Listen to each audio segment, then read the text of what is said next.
suppose if the patient is in invasive ventilation, then periodical ABG you should do. Why? To assess the PO2 and to assess the PCO2 level, right? And in case of metabolic acidosis also, periodic assessment of bicarbonate is essential and pH is essential because it decreases the chance of mortality. Okay, so it will guide your treatment. And if a patient is on ventilator and you are planning to extubate the patient, then you should do periodic ABG. Okay, so what are the sites of ABG, arterial blood gas? Definitely it is an artery, right? So what artery should we prefer? So there are 3 arteries. We can from what we can do ABGs. So first is the preferred one is radial artery, and other arteries are brachial and femoral artery. So why radial artery is preferred over these other 2 arteries, brachial and femoral artery? First is easy accessibility. Yes, radial artery is definitely easily accessible, but brachial is also you can access readily. If you bind a tourniquet over there, then radial artery will be prominent and feel the pulsation of brachial artery will be prominent. Feel the pulsation of brachial artery and just draw the ABG. But although this is not preferable. Why? Because the most important thing is presence of collateral circulation, right? So actually the palmar arch is supplied by 2 arteries. One is radial and another one is ulnar artery. Superficial palmar arch, this is the blood circulation of. So if somehow you accidentally puncture or actually because of the procedure the blood gets clotted inside the radial artery or any stricture formation occurs in radial artery, then the palmar arch blood supply will not be compromised because of the patent ulnar artery. But whereas in case of brachial or femoral artery, it cannot be possible. In case of brachial artery especially. So this is the most important reason why we choose radial artery as a preferred site. And obviously it is above, it is situated above bony prominence. It is easily accessible. So these things are there. So fine, radial, brachial and femoral artery. And always avoid any procedure in femoral area because this is the most infected site.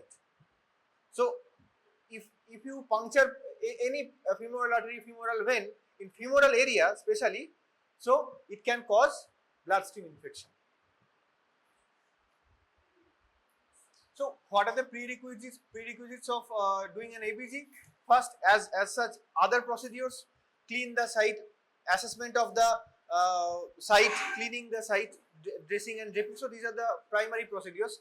Other than that, you have to actually.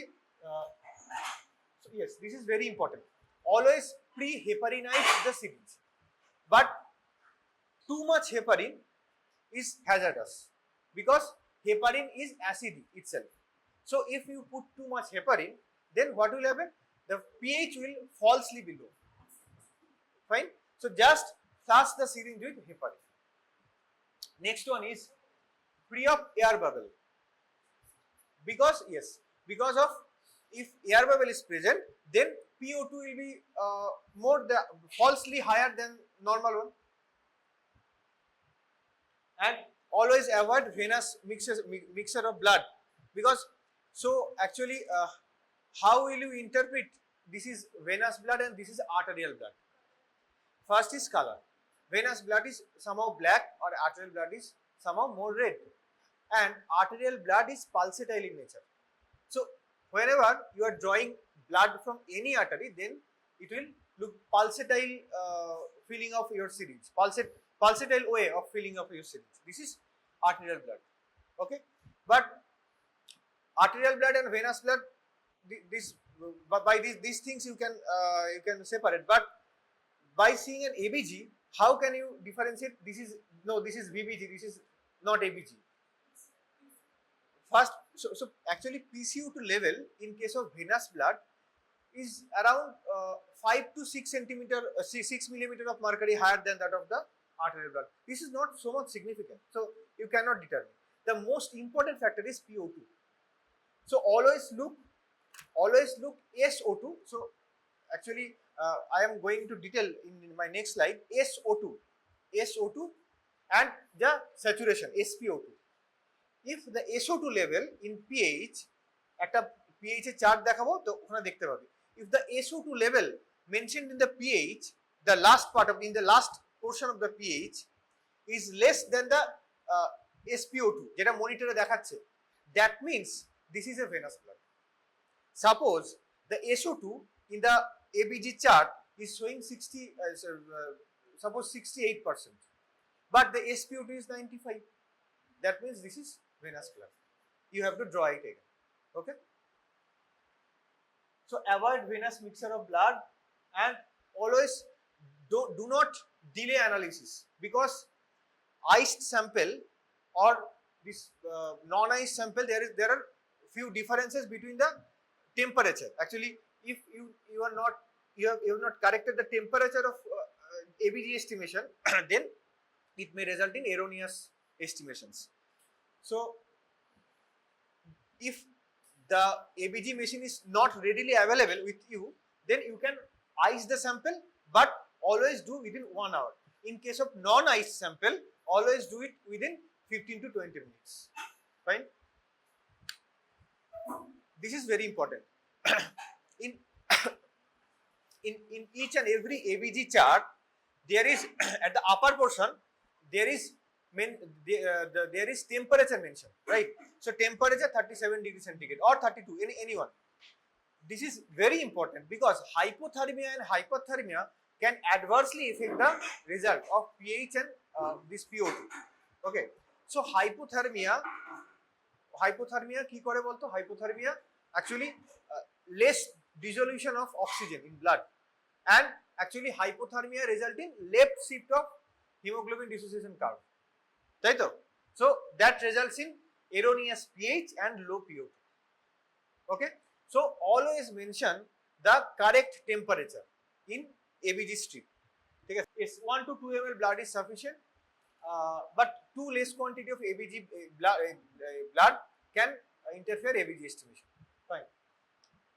So next, what will be the procedure? So just antiseptic dressing, draping, and palpation of the radial artery, all those things.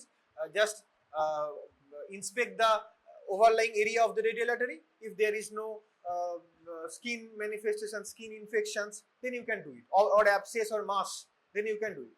So before doing an ABG, always assess the collateral circulation, patent collateral circulation. So assess the patent ulnar artery first, because যদি radial artery তে কিছু puncture হয়, then if the ulnar artery is viable, then superficial palmar arch blood supply is not compromised. So always assess the patency of the ulnar artery. So how will you do that? This is modified Allen's test. So any idea? Yes, first clench your fist, patient's fist, not your fist. Clench the patient's fist. Okay, and always hold the patient's fist at 180 degree and elbow at 180 degree, right? So just clench this one. Okay, then simultaneously block the flow of radial and ulnar artery. Compress the radial and ulnar artery, right? Then just open up. So what is this? My hand is pale. My hand is pale though, because of the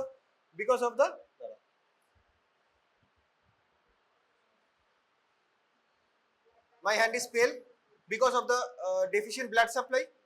So তারপরে কি করবি? Just ulnar artery থেকে finger withdraw করবি.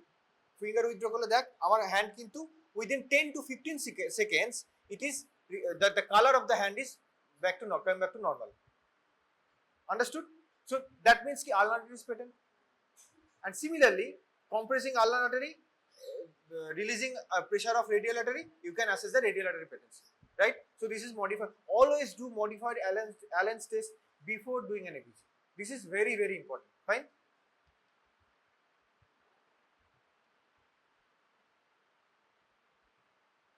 This is the modified Allen's test, right? So this is Negative modified LS, negative means normal and positive means there is compression of decrease of blood flow. Okay, fine. So তুই দেখে নিলি যে রেডিয়েটরি আলনা it is patent and you can jolly well do ABG from radial artery. Then what will be the technique? Procedure যেরকম বললাম extended করতে হবে 20 to 30 ডিগ্রিতে। আমরা যেটা করি সেটা হচ্ছে যে support your hand this hand in extended position, this like this extended position. আমরা যেটা করি সেটা হচ্ছে একটা স্যালাইন, বোতল অফ স্যালাইন কিছু একটা এখানে দিয়ে দিই to support the wrist in extension position, because if you extend the wrist then the yes a well exposure of the radial area, radial artery area. Okay, then always explain the procedure. Always insert the ABG needle at 45 degree angle, not perpendicularly or not horizontally, just 45 degree angle. Okay, so after inserting the needle 45 degree angle, because of the high arterial pressure, what will happen? There will be gush of blood flow, back pressure of the blood flow that will fill the syringe, and it is pulsatile in nature. So তুই ওখান থেকে জানতে মানে estimate করতে পারছিস, so you are correctly doing an ABG. দেখতে পাচ্ছিস? তাহলে ফার্স্ট পয়েন্ট কি? আর্টেরিয়াল ব্লাড নেম অপারেটর এগুলো বলি। এই যে উপরে এটা লেখা আছে দেখেছিস 4 litre of O2 cannula. Always mention the liters of oxygen you are giving during ABG estimation. আমি কেন সেটা আমি পরে বলছি, কেন এস্টিমেশনটা লাগে, this is very very important. Always mention this one, ঠিক আছে? So 4 litre of oxygen, so FiO2 and temperature, দেখ মেনশন করা আছে টেম্পারেচার 37 ডিগ্রি সেন্টিগ্রেড, ঠিক আছে? তারপর blood gas at 37 degree centigrade, যেটা আমি বললাম যে measure temperature measurement is very important, weather it is hypothermic or hyperthermic, ঠিক আছে? সো নেক্সট ইজ তারপর এস্টিমেশন গুলো আসবে। কি কি estimation? What are the components of estimation? pH is most important one. So normal pH will be 7.35 to 7.45. So what are the determinants of pH? What are the determinants of pH? Carbon dioxide, bicarbonate, phosphate. So actually they are the buffers of blood, right? That determines the level of pH, ঠিক আছে? So below 7.35 is acidosis and more than 7.45 is alkalosis, right? So next one is PO2. PO2 means partial pressure of dissolved oxygen in artery, right? So in case of venous blood it is PVO2 and in case of arterial blood it is PaO2. Arekta term ache that is called P capital AO2. P capital AO2, this is small AO2. Capital AO2, that means alveolar oxygen. So P small AO2 means arterial oxygen, PVO2 means venous oxygen, P capital AO2 means alveolar oxygen, right? So normal PO2 actually 70 to 100. This is the normal PO2, right? Next is CO2. So that PCO2, what is the normal? This is also dissolved in arterial blood, dissolved carbon dioxide. So normal actually 40 to 45 is normal, ঠিক আছে? So next bicarbonate. So this is the most important buffer, তাই তো? আর একটা second most important buffer কি? Phosphate buffer. So actually যখন bicarbonate metabolic acidosis হয়, when the bicarbonate level is lower, then phosphate buffer will act. So what will happen? If the phosphate buffer will act, then the bone will decay, ঠিক তো? কারণ বোন থেকেই তো ফসফেটের origin হয়। So বোন decay হলে তাহলে কিন্তু ফ্র্যাজাইল বোন হয়, osteoporosis and other bone syndromes হয়। This is a sequelae of chronic metabolic acidosis in CKD, যেটা একটা কজ, বুঝতে পেরেছিস কেন হয়? ফসফেটটা বেরিয়ে যাচ্ছে, ঠিক আছে?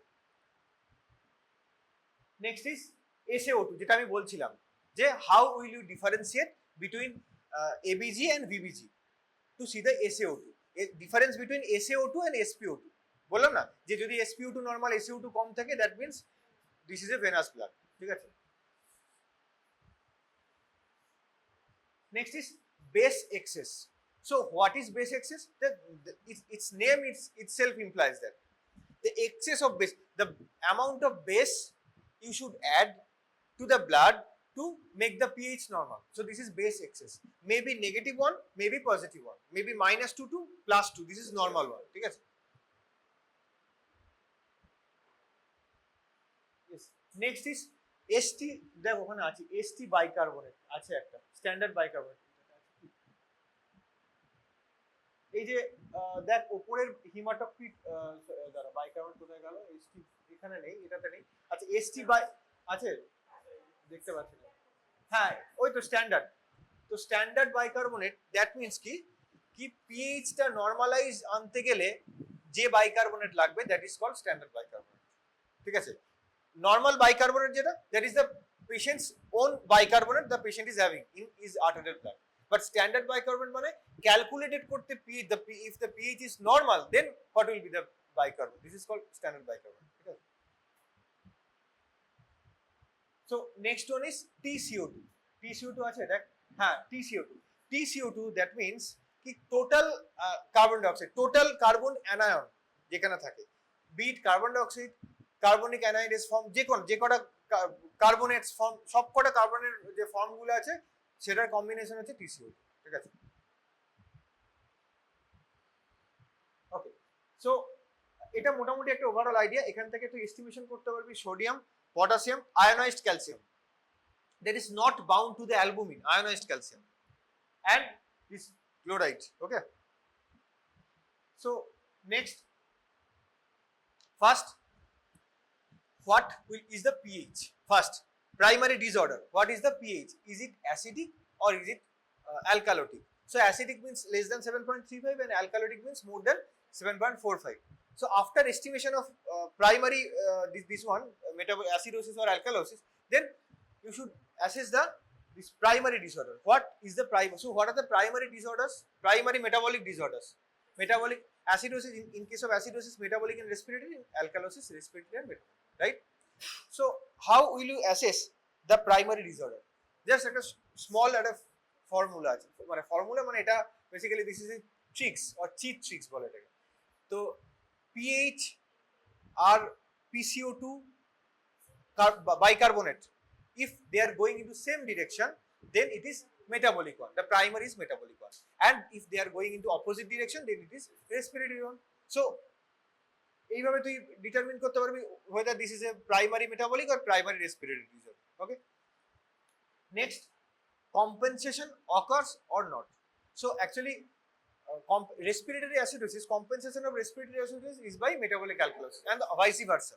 So respiratory compensations are acute or chronic, because respiratory compensation occurs via metabolic, this carbon dioxide buffers. So respiratory buffers and respiratory compensation occurs within 1 hour, 1 to 2 hours. Okay, so it might be acute one, it might be chronic one. ঠিক আছে? যদি 1 to 2 hour মধ্যে হয় that is acute compensation, and if acute acidosis, and if it is more than 2 hours or more than some days, then it is chronic compensation. But metabolic compensation হতে গেলে always is chronic, always takes 1 to 2 days in case of metabolic compensation. ঠিক আছে? And then next one is anion gap, is it normal or not? ঠিক আছে? So this is a chart of this primary disorder and compensation. ঠিক আছে? Okay, so just step by step assessment. আমি compensation পরে বলবো, আগে হচ্ছে parameters, assess the parameters, very important. PaO2, that means dissolved oxygen in partial pressure of oxygen in arterial blood. This is PaO2. So PaO2 is normal value, আমি বললাম কি আছে। So PaO2, actually PaO2 dissolved oxygen, তো এটা তো হতে পারে। So suppose the alveoli, the alveoli is not getting so much oxygen, but the artery has much oxygen. Artery has adequate amount of oxygen, but the alveoli is not getting that much amount of oxygen. বুঝতে পেরেছিস কি বললাম? PaO2 is normal, but capital A2 is less. So the A and A gap is higher. This is because of the diffusion abnormality. Suppose alveoli, around the alveoli there is some interstitial fibrosis, ঠিক আছে, or some exudates, কোন fluid আছে or pass আছে, around the alveoli deposition আছে, যেমন কিসে হয়, যেমন নিউমোনিয়াতে হতে পারে। ARDS এ হতে পারে, পালমোনারি এডিমাতে হতে পারে। সেখানে কি হয় না, বা ইন্টারস্টিশিয়াল লাং ডিজিজ, সেখানে around the interstitium and around the alveoli there are thickening and there are the alveoli is full of fluid or pus. এই কেসে এখানে কি হয়, the diffusion is hampered, diffusion because of the alveoli চারদিকে একটা fibrosis হয়ে আছে বলে, so the A gradient will be higher. Understood না? এখান থেকে কিন্তু ডিটারমিন করতে পারবে যে hypoxia is due to what cause. ঠিক আছে,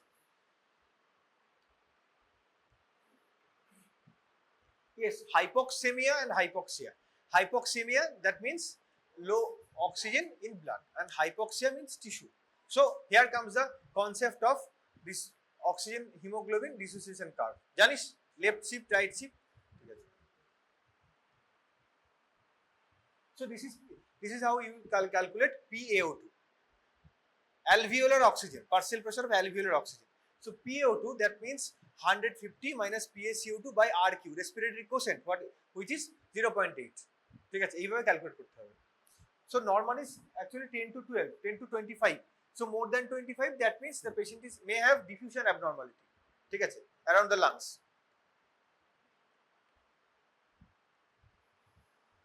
This is very important. যে জন্য আমি বলেছিলাম যে always mention the liters of oxygen you are giving to that patient to calculate this ratio. Okay, this is called PF ratio. In case of hypoxia, you should calculate these two things. One is PaO2 and PF ratio. So what is FiO2? How will you fraction of inspired oxygen? ঠিক আছে, this is called FiO2. ঠিক আছে, so FiO2 means মানে FiO2, how will you calculate FiO2? So there is a chart. If in case of room air, all we are having FiO2 of 21%. This is basic, this is base. আমার 21% FiO2, তোদের সবার 20, but কাউকে যদি 1 litre of oxygen হয় 4 augmentation হয়, 4 করে বাড়াতে হয়। সাপোজ 1 লিটার 25, 2 লিটার্স মানে 29, 3 লিটার্স 33, এরকম ভাবে যাবে। বুঝতে পারছিস? তাহলে আগের পেশেন্টের 4 লিটার্স অফ FiO2 ছিল, দেখলি তো 4 লিটার্স অফ অক্সিজেন দেওয়া ছিল, তার মানে FiO2 কত হবে? 33, 4 into 3 তো। ক্লিয়ার? আমি বোঝাতে পারছি কি বলছি? বুঝতে পারছিস না? FiO2 calculate is very essential. FiO2 normal air বা নর্মাল আমরা যে এয়ারটা করি, that is called normal air, যেটা সেটা হচ্ছে 21% FiO2। Per 1 litre of augmentation of oxygen leads to addition of 4 FiO2, 4 করে FiO2 বাড়াতে হবে, 4% অফ FiO2 বাড়াতে হবে। মানে 1 লিটার তার মানে 21 প্লাস 4, 2 লিটার 21 প্লাস 4 প্লাস 4, তো এরকম ভাবে যাবে, অগমেন্টেশন হবে। বুঝতে পেরেছিস? তো FiO2 ক্যালকুলেশন এইভাবে হয়। So PF ratio is very much important, very important. PF ratio, যদি PF ratio is less, PO2 by FiO2 ratio is less than 100, that means the patient is having severe ARDS or severe hypoxic respiratory failure. ঠিক আছে, patient যদি PF ratio is more than 300, this is normal, more than 300 is normal। ঠিক আছে, যদি less than 100 হয় তার মানে moderate severe ARDS আছে।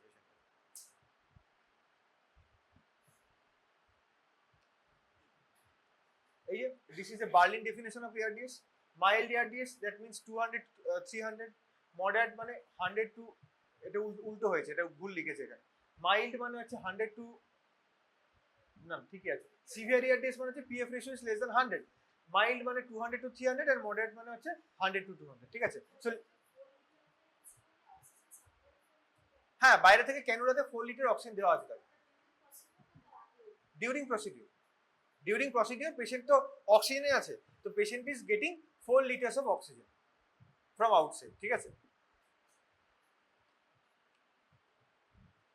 next is PaCO2, partial pressure of carbon dioxide in arterial blood, dissolved in arterial blood। ঠিক আছে, তাহলে অ্যাকচুয়ালি যদি PaCO2 ইনক্রিজ ডিক্রিজ করে, সো এটা কি ডিটারমিন করে? ডিক্রিজ করে মানে হাইপার ভেন্টিলেশন। পেশেন্টের ট্যাকিপনিয়া হচ্ছে, respiratory rate is increasing, that's why PaCO2 is washed out, that means ki patient is having low PaCO2, hypocarbia। বুঝতে পেরেছিস? and hypocapnia, hypocarbia also, and vice versa যদি হাইপারকার্বিয়া আর hypercapnia হয় that means decreased তোর ventilation, decreased respiratory rate, এগুলো হতে পারে। ঠিক আছে, কজ প্রত্যেকটা আমি আসবো কি কি কিসের জন্য হতে পারে। সো অ্যাকচুয়ালি এখানে রেসপিরেটরি ফেলিওরের টাইপস জানিস ফিজিওলজিতে পড়ানো হয়েছে। What are the types of respiratory failure? There are 4 types of respiratory failure. 1, 2, 3, 4. So 1 is hypoxic respiratory failure. That means PaO2 is less, regardless of PCO2 level. ঠিক আছে? Type 2 means hypercapnic. That means PaO2 is less and PO2 is higher. PCO2 is higher. PO2 com, PCO2 বেশি। সেটা হচ্ছে type 2 or hypercapnic respiratory failure.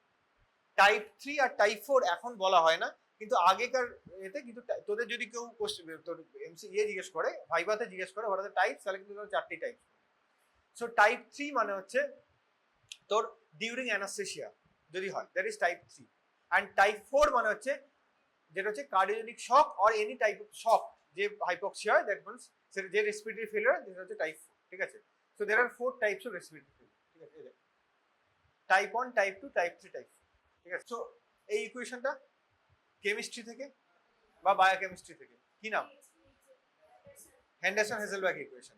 So this is the equilibrium equation or Henderson Hasselbalch equation. ঠিক আছে, so actually this is a bidirectional one. Suppose কিভাবে interpret করে? Suppose the bicarbonate level is higher, okay, so it will combine with the existing H+, makes H2CO3 and it dissociates CO2 into CO2 and H2O and CO2 will wash out. ঠিক আছে, so this is the cycle is compensation. বুঝতে পেরেছিস? so that means এটা clear মোটামুটি। এইটা যদি মাথায় থাকে তার মানে কিন্তু কম্পেনসেশন তুই বুঝতে পারবি। ঠিক আছে, so this is buffer, chemical buffer and renal buffer. so chemical buffer is PCO2 is the chemical buffer. ঠিক আছে, so chemical buffer কিন্তু যেটা বললাম react instantly, মানে মোটামুটি ওই 30 মিনিট থেকে 2 আওয়ারের মধ্যে রিঅ্যাক্ট করে, মানে কম্পেনসেট করে যায়। ঠিক আছে, that's why respiratory components, respiratory acidosis, alkalosis কিন্তু কম্পেনসেশন হয় within 1 hour, within 1 to 2 hour. ঠিক আছে, অ্যাকিউটে মানে সেই জন্যই তো এটা অ্যাকিউট আর ক্রনিক কথা এসছে। If it is not compensated within 2 hour then it is chronic one, if it is compensated then acute one. But মেটাবলিকের কোনো তো অ্যাকিউট ক্রনিক থাকে না, because always it is chronic. সবসময় এটা ক্রনিকই হয়, 1 থেকে 2 দিনের মধ্যে কম্পেনসেট।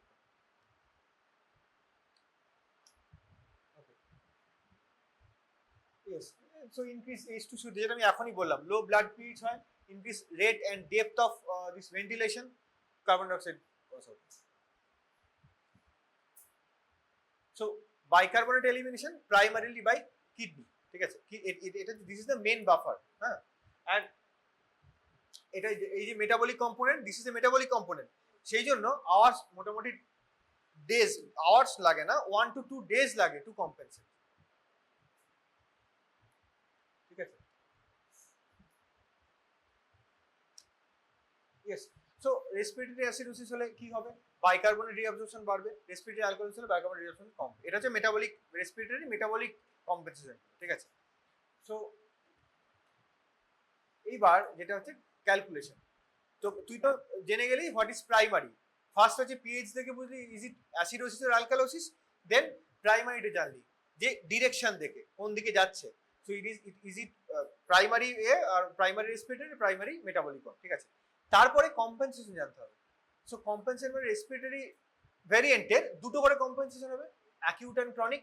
সো রেসপিরেটরি অ্যাসিডোসিসের অ্যাকিউট ক্রনিক, রেসপিরেটরি অ্যালকালোসিসের অ্যাকিউট অ্যান্ড ক্রনিক। সো ক্যালকুলেশনটা ফর্মুলা কিন্তু মনে রাখতে হবে, কত কিভাবে নাহলে তুই তো বুঝতে পারবি না যে আদৌ কম্পেনসেট করেছে কিনা, ট্রিটমেন্ট কি করে করবি। রেসপিরেটরি অ্যাসিডোসিসে কম্পেনসেশন কিরকম ভাবে করতে হয়? পিএইচ কম্পেনসেশন, বাইকার্বনেট কম্পেনসেশন, দুটো কম্পেনসেশন। ঠিক আছে, সো পিএইচ কম্পেনসেশন হচ্ছে অ্যালকালোসিস আর অ্যাসিডোসিসের সেম, 0.08 and 0.03। ঠিক আছে, আর যদি বাইকার্বনেট কম্পেনসেশন সেটা হচ্ছে এরকম ভাবে মনে রাখতে হয় 1425, মানে পরপর লিখতে হয়, acute chronic respiratory acidosis alkalosis, acute chronic 1425, এইভাবে কম্পেনসেশন। মানে 14 মানে কি 10 PCO2 বাড়লে 1 বাইকার্বনেটের চেঞ্জ হবে, যদি প্রত্যেক 10 PCO2 বাড়ে তাহলে 1 বাইকার্বনেটের চেঞ্জ হবে। প্রত্যেক 10 PCO2 বাড়লে 4 বাইকার্বনেটে চেঞ্জ হবে। দেখ আমি মানে ক্লিয়ার করছি ব্যাপারটা, ভালো করে দেখ কি লেখা আছে। সো আনকম্পেনসেটেড, যদি অ্যাকিউট মানে হচ্ছে আনকম্পেনসেটেড, কি করে বুঝবি আনকম্পেনসেটেড? ফার্স্টে এস্টিমেট দ্য পিএইচ। কিভাবে পিএইচ এস্টিমেট করবি? না 0.08 দিয়ে পিএইচ এস্টিমেট করতে হবে, ঠিক আছে? আমি দেখাবো, এক্সাম্পল দেবো, ঠিক আছে? মানে for every 10 increase of PCO2 there is 1 increase of bicarbonate and 0.08 decrease of pH. Clear? এটা আমি ক্যালকুলেশন না হলে বুঝতে পারবি, আরেকটু ক্লিয়ার হবে। সিমিলারলি যেটা কম্পেনসেটেড রেসপিরেটরি অ্যাসিডোসিস বা যেটা ক্রনিক অ্যাসিডোসিস, সেখানে কিন্তু এই রেশিওটা হয়ে যাবে 0.03 in case of pH and in case of this bicarbonate it will be 4, so 1425। তাহলে নেক্সট দেখ, তোদের পিএইচটা খুব একটা মনে রাখতে হবে না, বিকজ পিএইচ দুটোতেই সেম 0.08 0.03 অ্যাকিউট আর ক্রনিক, কিন্তু মনে রাখতে হবে হচ্ছে বাইকার্বনেটের চেঞ্জটা 1425 এরকম ভাবে মনে রাখতে হবে, ঠিক আছে? আবার দেখ, ক্লিয়ার? এটা বুঝতে পারছিস? খুব ইম্পর্টেন্ট, খুব essential for ABG estimation.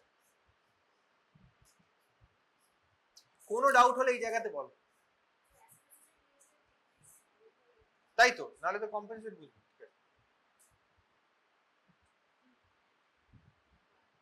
Clear? আচ্ছা, সো এরপরে মেটাবলিকের তো কোনো ঝামেলা নেই। Metabolic acidosis, metabolic alkalosis, single compensation, that is chronic one, always chronic compensation. So chronic compensation মানে হচ্ছে দুটো ফর্মুলা আছে মেটাবলিক অ্যাসিডোসিসে। একটা খুব ইজি ফর্মুলা, সেটা হচ্ছে 1.2 into delta bicarbonate, 1.2 into change of bicarbonate, সেটা হচ্ছে PCO2 চেঞ্জ হবে, ডেল্টা PCO2। এটা হচ্ছে মেটাবলিক অ্যাসিডোসিস। আর metabolic alkalosis 0.7 into delta bicarbonate. আমি দেখাচ্ছি দেখ। বা আর একটা খুব ডিফিকাল্ট আছে 1.5 into delta bicarbonate plus 8 plus minus 2, এইটা আছে, এইটা।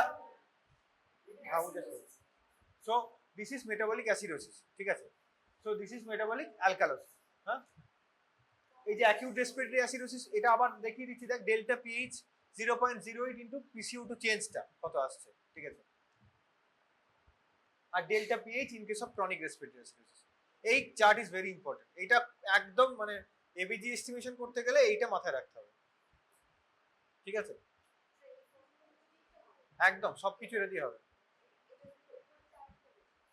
হ্যাঁ, ওটা দরকার নেই, আমি ওটারই তো স্মল ভার্সন, এটাই তো, ওটা তো একই, তো ওটা তো আর চেঞ্জ কিছু না, অ্যাকিউট আর ক্রনিক তো একই হবে, ঠিক আছে? বল, what are the causes of respiratory acidosis? Common causes কি কি? কজ, একটা লাং কজ হতে পারে, maybe lung cause, maybe neuromuscular cause, তাই তো? সো লাং কজে কি কি হতে পারে? COPD হতে পারে, asthma or any obstructive airway disease that leads to obstruction of the airway, closure of airway. So closure of airway or obstruction of airway, that means কি carbon dioxide retention হচ্ছে because of exhalation difficulty, মানে এক্সপিরেশনের সময় full ফোর্সে expiration হচ্ছে না because of the obstruction, because of the narrowing of the air, ঠিক আছে? That leads to entrapment of the carbon dioxide, ঠিক আছে? So this is called respiratory acidosis because of the lung cause, obstructive airway disease, ঠিক আছে? আর কি কি cause হতে পারে? নিউরোমাসকুলার ডিজিজ হতে পারে। সো নিউরোমাসকুলার ডিজিজ মানে সিএনএস, কোনো একটা মাস আছে সিএনএস এ, কোনো একটা যেখানে রেসপিরেটরি সেন্টাস আছে সেই এরিয়াগুলো এফেক্টেড হচ্ছে, সেই কারণে হতে পারে। মাসকুলার মানে কি হতে পারে? ধর কোনো muscle dystrophy, Duchenne muscle dystrophy আছে, বা any kind of muscular dystrophy আছে, ডায়াফ্রাম প্যারালিসিস আছে, ঠিক আছে? তখন তাদের ক্ষেত্রে তাদের কি হবে? Respiratory rate will be decreased, bradypnea হবে, that leads to increase of PCO2, ঠিক আছে?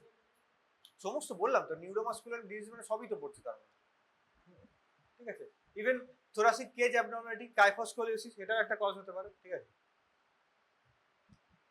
So respiratory alkalosis, most common cause of respiratory alkalosis, হ্যাঁ মানে হাইপারভেন্টিলেশন ডেফিনেটলি, তো বাট মোস্ট কমন কজ কি বলতো? আমাদের এখানে যেটা ফিমেলদের most common, in case of female, anxiety is the most common cause of respiratory alkalosis, especially before exam, ঠিক তো? রেসপিরেটরি অ্যালকালোসিস হলে কি হবে? রেসপিরেটরি বাড়বে, হ্যাঁ, carbon dioxide will be washed out.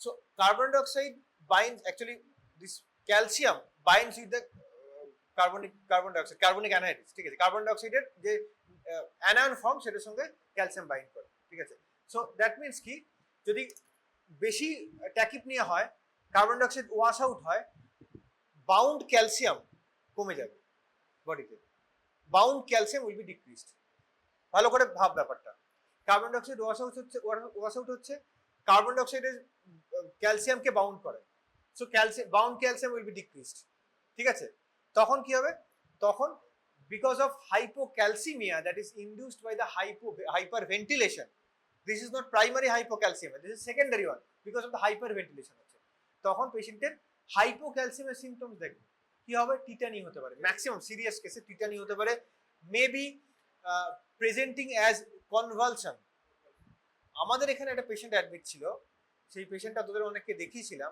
পেশেন্টটা হচ্ছে রিকারেন্ট হিস্ট্রি অফ কনভালশন মানে patient বলছে recurrent history of seizures episode আছে বুঝতে পেরেছিস বাট যখন হিস্ট্রি নেওয়া হলো তখন কোনো মানে এমআরআই থেকে everything has been done MRI is everything has been done everything is normal ঠিক আছে no organic cause of seizure has been found but তখন যখন এক্সামিন করে দেখা হলো সি ইজ অ্যাংশাস অ্যান্ড যখন এখানে এপিসোড হলো তখন দেখা গেল পেশেন্ট হাইপার ভেন্টিলেট করছে পেশেন্টের carbon dioxide was 20 and we have measured the ionized calcium it was too low it was half than the normal then so the cause is because of the this one ঠিক আছে so এটা তাহলে miss করবি না কোনোদিন এটা hypocalcaemia হাইপারভেন্টিলেশনের জন্য হতে পারে ঠিক আছে so respiratory alkalosis anxiety pain ঠিক আছে এগুলো হচ্ছে মোস্ট কমন কজ সেপসিস আর এই যে this is another important one amphetamine overdose সেখানে কিন্তু ম্যাক্সিমাম ওভারডোজে কিন্তু রেসপিরেটরি অ্যাসিডোসিস হয় যেখানে সিএনএস ডিপ্রেশন হয় যেগুলো ঠিক আছে কিন্তু মরফিন যেমন মরফিনে হচ্ছে সিএনএস ডিপ্রেশন হয় বাট অ্যাম্ফেটামিন কিন্তু সিএনএস স্টিমুলেট করে তো রেসপিরেটরি ড্রাইভ বাড়িয়ে দেয় হাইপার ভেন্টিলেট করে ঠিক আছে and high altitude pregnancy cirrhosis ঠিক আছে নেক্সট এবার তাহলে একটা আইডিয়া পেলি এবার একটা প্রবলেম দিচ্ছি এটা দেখ পারিস কিনা প্রবলেমটা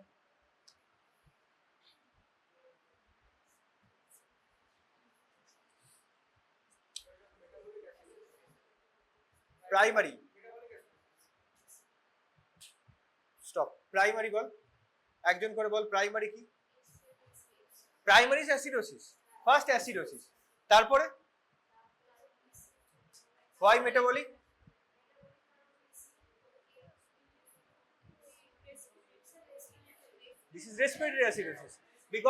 this is respiratory acidosis because দেখ না তোর চেঞ্জ অফ এটা দেখ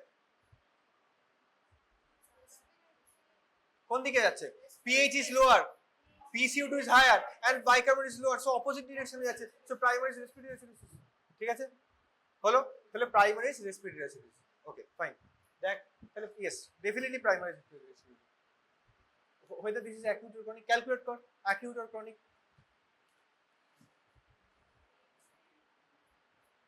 calculate কি ক্যালকুলেট করছিস তোরা pH ক্যালকুলেট করবি first calculate the pH calculate কর 0.08 এ 0.03 দিয়ে ডেল্টা পিসিওটাকে pH 0.03 হবে 0.3 তো অনেক হয়ে যাবে 0.03 তার মানে 7.35 থেকে কত আসবে না তুই 0.30 বললি তো হ্যাঁ 0.30 ঠিকই 0.30 কত আসবে তাহলে 7.35 মাইনাস 0.30 কত 7.05 ঠিক আছে তারপরে এটা কি দিয়ে ক্যালকুলেট করবি 40 দিয়ে ক্যালকুলেট করতে হবে ঠিক আছে 38 হলো তারপর দেখ যদি ক্রনিক্যালি হয় তাহলে তো 0.03 হচ্ছে তুই যেটা বলেছিস ঠিক এটা অ্যাকিউট বিকজ 0.08 এর একদম সিমিলারলি 0.09 এটা 0.10 আছে তাহলে দিস ইজ এন এখানে এটা ক্লিয়ার এটা বুঝতে পারছিস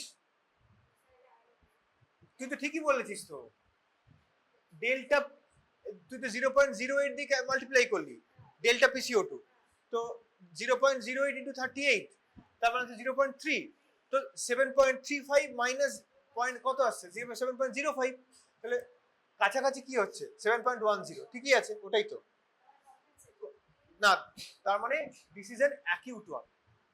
কম্পেনসেটেড এখনো বলা যাবে না তো, দিস ইজ অ্যাকিউট ওয়ান, ঠিক আছে। এরপরে তুই বলবি কম্পেনসেট হবে কোথা থেকে, সেটা তো বাইকার্বনেট দেখতে হবে। এবার বাইকার্বনেট দেখ কি আছে। সো অ্যাকিউট ওয়ান, এটা অ্যাকিউট, বুঝতে পারছিস। এরপরে দেখ কম্পেনসেটেড অর আনকম্পেনসেটেড। কি করবি, বাইকার্বনেট দিয়ে ক্যালকুলেট করবি কত। সো অ্যাকিউট তুই বুঝে গেলি, তাই তো। এবার অ্যাকিউটে কত কম্পেনসেশন হবে, কত দিয়ে মাল্টিপ্লাই করতে হবে, সেই বললাম 1425 যেটা বললাম 1 দিয়ে 1, তাহলে দেখ কত আসছে, কত আসছে দেখ।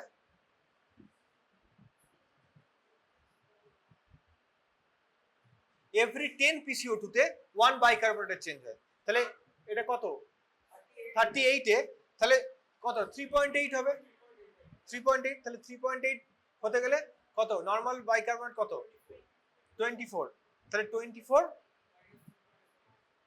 কম্পেনসেশন কি করে হয়, মাইনাস হবে। এর কম্পেনসেশনটা কি, তাহলে 27.8 হবে তো, প্লাস হবে তো, নাহলে কম্পেনসেশন হয়নি তো। Compensation, this is acute uncompensated respiratory acidosis. এখান থেকে দেখ এই প্রবলেম ক্লিয়ার। কোনো আমি এই অবধি পড়াবো আজকে, ওই জন্য বলছি এটা দেখ ভালো করে দেখ, আমি পুরো এটা দেখিয়ে দিচ্ছি। আচ্ছা, এটা কোনো ডাউট আছে আরে,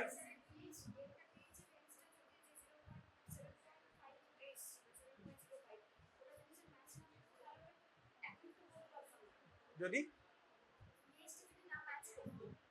না এখন বলবি না তো, সাপোজ দ্য পিএইচ ইজ, যদি পিএইচ হতো 7.2, তাহলে ক্রনিক হয়ে গেল, কারণ ক্রনিকের পিএইচ 7.29, তাই তো। তাহলে 7.2 ইজ সিমিলার টু 7.29, তাহলে সেটা ক্রনিক হয়ে যেত। পিএইচ, ওই জন্য তো pH estimation is first important, very, মানে আগে প্রথম পিএইচ, তারপরে তো পিসিও2 তে যাবি, বুঝতে পেরেছিস। আবার বোঝা, আবার এক্সপ্লেন করতে হবে, আবার কোন জায়গাটা, হ্যাঁ compensation not actually compensation. What is the formula? So this is an acute one, acute respiratory acidosis. So compensation will occur in 10 increment of PCO2 there is 1 increase of bicarbonate. That means ki 10 every 10, that means the PCO2 difference is 78 minus 40. What is this? 38. So 10 in 1, so 38 in 3.8. Huh? So bicarbonate will be 24 plus 3.8, that means 27.8. কোনো doubt এখান থেকে, কোনো doubt আছে, doubt আছে কিছু, বুঝতে পারছিস। PH is normal, মানে পিএইচ ইজ নরমাল, ঠিক আছে। 7.35 to 7.45, তুই যেহেতু মানে টুয়ার্ডস দ্য 7.35, তুই এটাকে অ্যাসিডোসিস হিসেবে দেখতে পারিস, ঠিক আছে। First, this is not alkalosis, definitely this is normal and somehow এটা অ্যাসিডোসিস থেকেই কারেক্টেড হয়ে এই জায়গাতে এসছে। হ্যাঁ, মানে এইবার তুই বল কিভাবে, মানে তুই এটাকে প্রাইমারিলি অ্যাসিডোসিস ভাব। So this is respiratory acidosis, right? So this is acute or chronic, calculate kar. pH is 7.38, PCO2 is 50, so delta PCO2 is 10, তাহলে 10 যদি acute হতো তাহলে কত হতো, acute হলে 0. into 10, তাহলে কত আসবে 0.8, হ্যাঁ, কিন্তু এটা কত আছে 0.8 মানে কত, হ্যাঁ তো 0.08, 0.08 মানে কত হচ্ছে 7.35 minus 0.08, কত হচ্ছে 7.27 আসছে। সো এর পিএইচ তো নিশ্চয়ই 7.38, 7.27 নয়, নিশ্চয়ই ক্রনিক আসবে, ঠিক আছে। তাহলে ক্রনিক এটা বোঝা গেল। সো এরপর তুই দেখ কম্পেনসেশন আর কম্পেনসেশন, দেখ ক্রনিকের কম্পেনসেশন কিভাবে হবে, ক্রনিক রেসপিরেটরি কম্পেনসেশন কিভাবে হবে, কর ক্যালকুলেট কর, কত বাইকার্বনেট হতে হবে, 24 প্লাস 4 তো 28, তাহলে এটা 29 আছে, 29 হয়েছে তো। This is compensate, this is clear? এই দুটো প্রবলেম থেকে ক্লিয়ার? কম্পেনসেটেড আর আনকম্পেনসেটেড, ঠিক আছে। বাইকার্বনেট চেঞ্জ অফ বাইকার্বনেট, এটা this is A case of chronic respiratory acidosis, এটা বোঝা গেল। So in case of chronic respiratory acidosis the compensation of this bicarbonate will be 4. In every 10 increment of PCO2 there is 4 increase of bicarbonate. So এটা 10 ই তো বেড়েছে, 40 50 minus 10 ই তো increment হয়েছে, তাহলে 4 মানে 24 plus 4 28 হতো, 29 আছে, তাহলে এটা কম্পেনসেট হয়েছে। So this is alkalosis, ঠিক আছে। Respiratory metabolic, respiratory alkalosis। তারপরে বল যে এটা অ্যাকিউট আর ক্রনিক। অঙ্ক করিস নি এত মোবাইলের রে, মুখে মুখে ক্যালকুলেশন হবে এগুলো, ছোট্ট একটা জিনিস, এটা কি আছে এমন। অ্যালকালোসিসের ফর্মুলা দেখ কত আছে, একই তো, পিএইচ এর তো একই 0.03।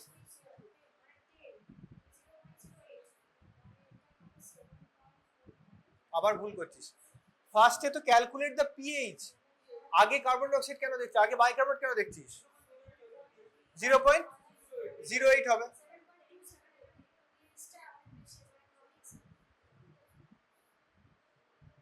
ভুল ক্যালকুলেশন করছিস তো। রেসপিরেটরি অ্যালকালোসিসে, in case of respiratory alkalosis, what will be the pH, change of pH?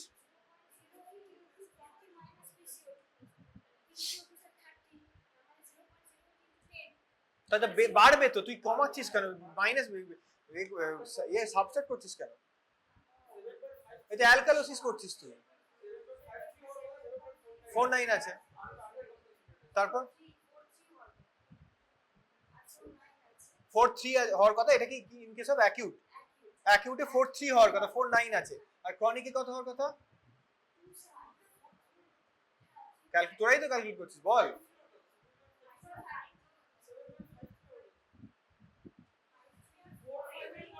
53 আর 48, হ্যাঁ 48 আর 53 প্লাস করতে হবে তো। তো 53 আর 48 মানে 53 ইন কেস অফ ক্রনিক, আর অ্যাকিউট হচ্ছে 48 হওয়ার কথা, তাহলে similar to 49, this is an acute one. এরপরে দেখ এর চেঞ্জটা, বাইকার্বনেট চেঞ্জটা কি আছে। সো এটা বোঝা গেল this is an acute respiratory alkalosis. এবারে তুই বল যে বাইকার্বনেট চেঞ্জটা কি আছে। 10 এ 2 আসছে, 2 আসছে কিনা দেখ, কি হবে, 2 কমবে, কমবে তো, তাহলে 2 মানে এটা তো আমি ওইভাবেই দিয়েছি, 40 মানে 2 ই তো কমবে, এটা অ্যাবসলিউট ভ্যালু 2 ই আসছে তো, 40 আর 10 ই তো ডিফারেন্স আসছে, তাহলে 22 হওয়া উচিত, 24 minus 2 22 হওয়া উচিত, 21 হচ্ছে কম্পেনসেটেড অ্যাকিউট রেসপিরেটরি অ্যালকালোসিস। কোনটা ক্যালকুলেট করে? তোরাই তো করলি, 7.48 আর 7.53 এলো, তাই তো, that is 7.48 মানে নিয়ার 7.49। দেখ এটা মোটামুটি বোঝা গেল রেসপিরেটরি পার্টটা, বুঝতে পারছিস কি রে? এখনো মাথায় কেউ হ্যাঁ বলছে না কিন্তু কেউ। রেসপিরেটরি অ্যাসিডোসিস ফার্স্ট, তারপর বল অ্যাকিউট আর ক্রনিক।